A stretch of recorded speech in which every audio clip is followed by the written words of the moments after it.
By late 1967, the Vietnam War had become a brutal stalemate. Nearly 500,000 American troops and 650,000 ARVN soldiers fought North Vietnamese regulars and Viet Cong guerrillas across the countryside. General William C. Westmoreland launched massive search and destroy operations and pounded North Vietnam with Operation Rolling Thunder. Yet the enemy remained elusive. In November 1967, Westmoreland told the National Press Club he saw light at the end of the tunnel. Victory was near. The enemy was weakening. It was all a lie. In North Vietnam, Ho Chi Minh and General Vo Nguyen Giap planned the largest offensive in the war's history. Their strategy: simultaneous attacks across South Vietnam during Tet, the Lunar New Year, spark a general uprising, topple the Saigon government, force America to withdraw. Throughout late 1967, 200,000 troops and 81,000 tons of supplies infiltrated South. American intelligence missed it all. The diversion. Khe Sanh, January 21, 1968.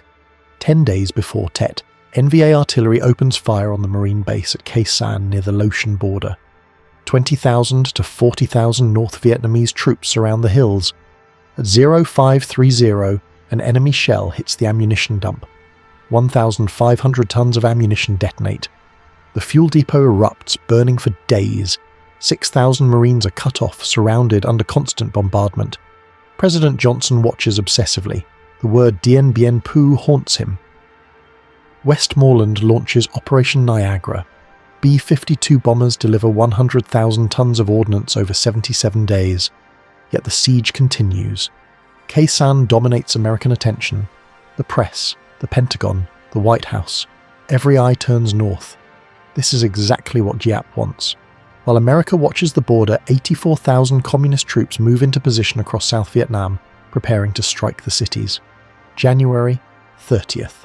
The first wave, 0130 hours. Due to confusion over the lunar calendar, some communist units attack early. 13 cities come under assault: Nha Trang, Ban Mi Thuot, Kon Tum, Da Nang, Pleiku. Mortar barrages followed by ground assaults. Military installations, government buildings hit hard. The attacks achieve complete surprise. By sunrise, most are driven back. MACV Chief of Intelligence, Brigadier General Philip B. Davidson, alerts Westmoreland. More are coming. All US and ARVN forces go on maximum alert. January 31st, 1968. The main assault, 0300 hours. The hammer falls. In a stunning display of coordination, 84,000 North Vietnamese army troops and Viet Cong guerrillas launch simultaneous attacks on more than 100 cities and towns across South Vietnam.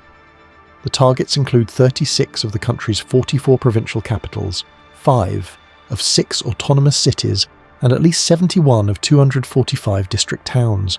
The offensive strikes virtually every major population centre in the country. Communist forces, which American officials had repeatedly claimed were on the verge of defeat, prove capable of launching a nationwide offensive that reaches into areas previously thought secure. The most psychologically devastating attacks occur in two cities: Saigon, the capital, and Hue, the ancient imperial capital. These two battles, more than any others, will come to symbolize the Tet Offensive and its impact on American perceptions of the war. The embassy attack, 6 hours that shattered America downtown Saigon. The US Embassy stands on Mac Dinh Chi Street near the Presidential Palace, a 6-story modernist structure that opened just months earlier in September 1967, built specifically with security in mind, surrounded by an 8-foot concrete wall topped with barbed wire, patrolled by US Marines and military police from the 716th MP Battalion. 4 Vietnamese police posts provide an outer ring of security. The embassy is considered one of the most secure facilities in Saigon. Shortly after midnight on January 31st, 19 Viet Cong commandos from the elite C-10 Sapper Battalion gather at a safe house in a car repair shop at 59 Phan Thanh Giap Street, half a mile from the embassy. The sappers, dressed in civilian clothes, carry AK-47 rifles, RPG launchers, satchel charges, and C4 plastic explosive. They load into a small truck and a taxicab, 0245 hours. The two vehicles move through deserted streets, headlights off, violating curfew. As they approach the embassy, Vietnamese police at an outer checkpoint spot the vehicles but take cover instead of engaging. The taxi turns from Mac Dinh Chi Street onto Son Nhut Boulevard. The occupants opened fire on 2 military police guards at the vehicle gate, Specialist 4 Charles L. Daniel and Private First Class William E. Sebast. The MPs return fire, close and lock the heavy steel gate, radio that the embassy is under attack. At the same moment, the truck pulls up to the perimeter wall. A sapper carrying 15 pounds of C4 runs to the wall and detonates the charge. The blast tears a 3-foot hole in the concrete. The explosion kills the sapper and the 2 MPs. The remaining 18 Viet Cong commandos rush through the breach. Marine Sergeant Ronald W. Harper, positioned in the rear of the compound, hears the explosion and gunfire. He runs back through the rear door of the Chancery building across the lobby, past Marine Corporal George B. Zahuranik, who is calling for help, and out the front entrance. Harper fires his pistol at the attackers. Multiple bullets hit him. He goes down, dead. Corporal Zahuranik locks the heavy, blast-resistant teakwood doors of the embassy from inside. The Viet Cong commandos fire RPG rounds at the doors. They rake them with automatic weapons fire. The doors hold. Unable to penetrate the building, the attackers fan out across the compound, taking cover behind planters and parked vehicles. They fire at the embassy building but make no coordinated assault. One group enters a villa where George Jake Jacobson, the mission coordinator, sleeps on the top floor. Jacobson hears the firing, barricades his bedroom door. The attackers make their way up the stairs. Jacobson opens a window, shouts for help. A military police helicopter flying overhead spots him. A crew member throws down a pistol. Jacobson catches it. Waits. For the next 6 hours, chaos reigns on the embassy grounds. Inside the Chancery building, American diplomats and Marines are trapped. The duty officer and communication specialist move into the code room on the 3rd floor. They maintain contact with the outside via secure communications. A Marine guard holds the rooftop. Outside the compound, American forces struggle to organize a response. Reinforcements from the 716th MP Battalion and 101st Airborne Division arrive, but in darkness and confusion, the tactical situation is chaotic. Friendly fire is a constant danger. No one knows exactly how many attackers are inside or where defenders are positioned. Ambassador Ellsworth Bunker is evacuated from his residence to a secure location. General Westmoreland monitors from his headquarters at Son Nhut Air Base and dispatches additional forces. 0420 hours. Westmoreland orders the 716th MP Battalion to make clearing the embassy their first priority. Dawn breaks around 0600. American forces can finally assess the situation. Paratroopers from the 101st Airborne are airlifted by helicopter to the embassy rooftop. They work their way down through the building, clearing each floor. 0915 hours. The Chancery building is secured. The compound is clear. The battle is over. Of the 19 Viet Cong commandos who attacked, all are either killed or captured. Not a single attacker made it inside the Chancery building. Final toll: 5 American defenders killed, 2 MPs, 1 Marine, 2 Army personnel. In tactical terms, the defense was successful, yet the impact reverberates far beyond the embassy grounds. Television cameras captured dramatic footage of the battle. Images of dead Viet Cong commandos lying on the manicured embassy lawn. American troops crouched behind walls firing at unseen enemies. Smoke rising from the compound. The footage is broadcast across America. The psychological impact is devastating. If the most secure American facility in South Vietnam, located in the capital city, can be penetrated by a small team of guerrillas, nothing is safe. The attack shatters the narrative of progress and inevitable victory that the Johnson administration has been promoting for months. Hue. The ancient capital falls. 50 miles south of the DMZ sits Hue, South Vietnam's 3rd largest city with a population of 140,000. The Perfume River divides the city into 2 sections. South of the river, the modern city, home to the MACV compound and 1st RVN Division headquarters. North of the river, the Citadel, an ancient walled fortress built in the early 19th century. Within the Citadel stand the Imperial Palace, temples, government buildings, historic monuments. The Citadel's walls are 20 to 30 feet thick, surrounded by a moat, a fortress within a city. Due to the Tet holiday, large numbers of ARVN forces are on leave. The city's defences are thin. Brigadier General Ngo Quang Truong, commander of the 1st ARVN Division, has attempted to recall his troops, but many are scattered celebrating with families. Inside the Citadel, Truong commands only his headquarters staff, a 36-man reconnaissance platoon, and the elite 250-man Hack Bao, or Black Panther, reconnaissance company. In the modern city south of the river, the MACV compound houses approximately 200 US and Australian advisors. 0340 hours, January 31st. A signal flare lights up the night sky. 2 battalions of the NVA 6th Regiment, approximately 800 men, assault the western wall of the citadel. A 6-man PAV and sapper team, dressed in ARVN uniforms, has already infiltrated through the An Hoa Gate. They killed the guards, opened the gate from inside. Communist forces pour through. Simultaneously, elements of the 4th and 5th NVA regiments and local Viet Cong battalions attack from multiple directions. Within hours, the attacking force, numbering between 8,000 and 10,000 troops, occupies most of Hue. The initial assault is devastating. In the citadel, General Truong's forces are pushed back to a small defensive perimeter in the northeast corner around division headquarters at Man Kar Compound. They hold desperately against repeated attacks. The Imperial Palace falls. Communist forces raise the National Liberation Front flag over its walls. South of the river, the MACV compound comes under heavy attack, but the defenders hold. The building's concrete construction and well-armed advisors prevent it from being overrun. NVA troops occupy most of the modern city but cannot take MACV. As dawn breaks, the extent of the disaster becomes clear. Hue, largely spared from the war until now, has become the scene of intense urban combat. The Communists control approximately 90% of the city. In the first hours of occupation, NVA and Viet Cong forces begin a systematic campaign of terror. Carrying prepared lists of names, they conduct house-to-house searches. They arrest South Vietnamese government officials, civil servants, teachers, religious leaders, police officers, anyone connected with Americans or the Saigon government. These enemies of the people are taken away. They will never be seen alive again. The Hue massacre, as it comes to be known, will claim 2,800 to 5,000 civilians. Many are executed and buried in mass graves in jungles outside the city. Some are buried alive. The discovery of these mass graves after the battle will horrify the world. The battle for Hue. The American response is hampered by poor intelligence. Westmoreland reports only 3 NVA companies occupy the city. This is catastrophically wrong. The 1st Relief Force fights its way in. Company A, 1st Battalion, 1st Marines, and Company G, 2nd Battalion, 5th Marines, supported by 4 M48 Patton tanks.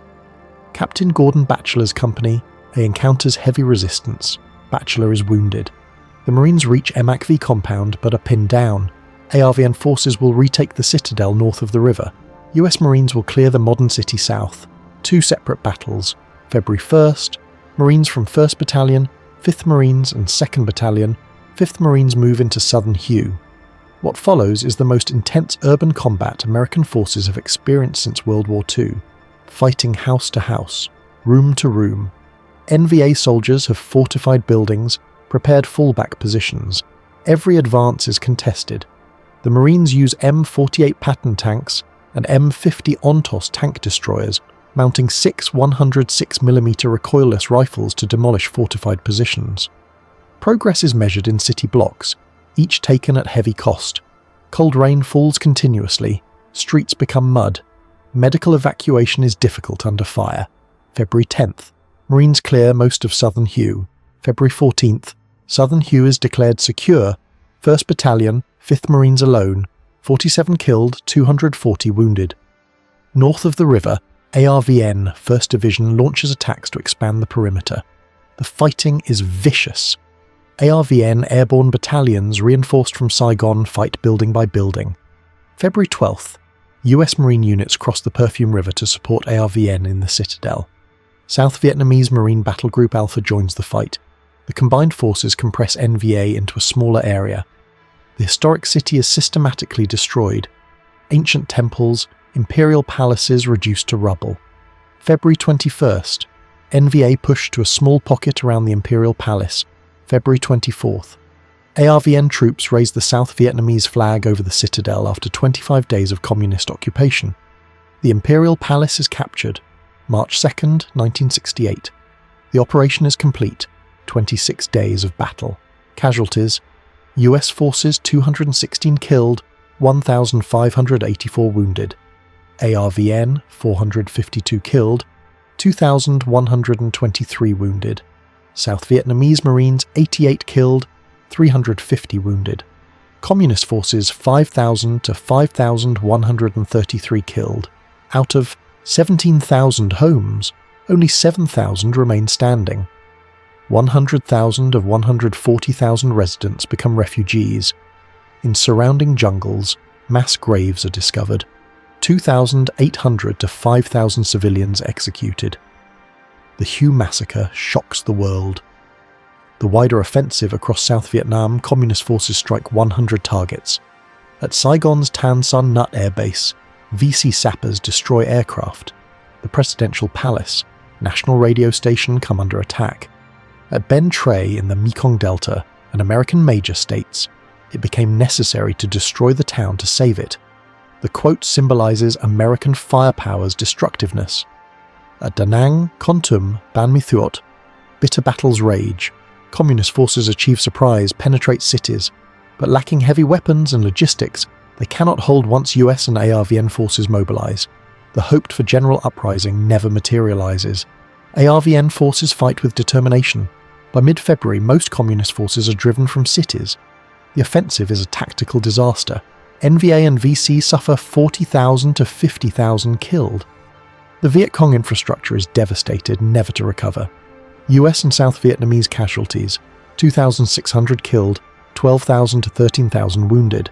The kill ratio heavily favours the Allies. The strategic victory. Despite tactical defeat, Tet achieves a strategic and psychological victory that changes the war. In the United States, shock and disillusionment. For months, officials assured Americans the war was being won. Tet shatters these claims. Walter Cronkite, America's most trusted newsman, declares on February 27th that the war is unwinnable. It seems now more certain than ever that the bloody experience of Vietnam is to end in a stalemate. February 1st, Associated Press photographer Eddie Adams captures General Nguyen Ngoc Loan executing a captured VC officer with a pistol shot to the head. The photograph wins a Pulitzer Prize, becomes iconic. March 10th. The New York Times reveals Westmoreland requested 206,000 additional troops. If the enemy is nearly defeated, why does he need more troops? Public support plummets. Protests intensify. Political leaders question war policy. March 31st, 1968. Johnson addresses the nation. He announces partial bombing halt, calls for peace negotiations, then stunningly declares, "I shall not seek and I will not accept the nomination of my party for another term as your president." Tet drives Johnson from office. Westmoreland is replaced by General Creighton Abrams. May 1968. Peace talks begin in Paris. The goal shifts from victory to exit strategy. Vietnamization begins. Khe Chi San, relief marines at Khe San hold out through the siege. Operation Niagara delivers 100,000 tons of bombs. B-52 bombers fly nearly 2,700 sorties. February 7th. NVA overruns Lang Vei Special Forces camp using PT-76 light tanks, the first time NVA employs armour. Khe San remains isolated. April 1st. Operation Pegasus launches. 1st Cavalry Division fights westward to reopen Route 9. April 8th. The relief column reaches Khe San. The siege is broken after 77 days. US casualties. 205 killed, over 800 wounded. NVA casualties estimated 10,000 to 15,000. June 1968. Just 2 months later, Khe San is evacuated and abandoned. The controversial decision suggests the entire siege was pointless. The legacy Tet officially ends in late March 1968. By every military metric, a communist failure. 40,000 to 50,000 dead. No cities held. No general uprising.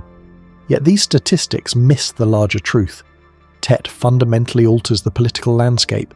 American public support collapses. The credibility gap becomes undeniable. The narrative of progress is shattered. For the US military, tactically a victory. Strategically and politically a disaster. The offensive proves the enemy retains capability to strike anywhere at will despite years of American operations. Most importantly, it convinces Americans the war cannot be won at acceptable cost. Tet marks the beginning of America's withdrawal. Abrams shift strategy. Vietnamization proceeds under Nixon. Paris peace talks drag on until January 1973. The ultimate communist victory in April 1975 is made possible by momentum gained during Tet. The battles of January and February 1968, from the embassy grounds in Saigon to the ruined streets of Hue, fundamentally change the Vietnam War. A military defeat becomes a strategic victory, demonstrating that perception matters as much as reality, that battlefield victory can lead to political defeat when public support collapses.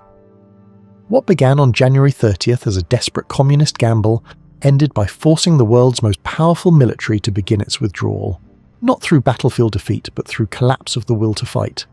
That is the true legacy of the Tet Offensive,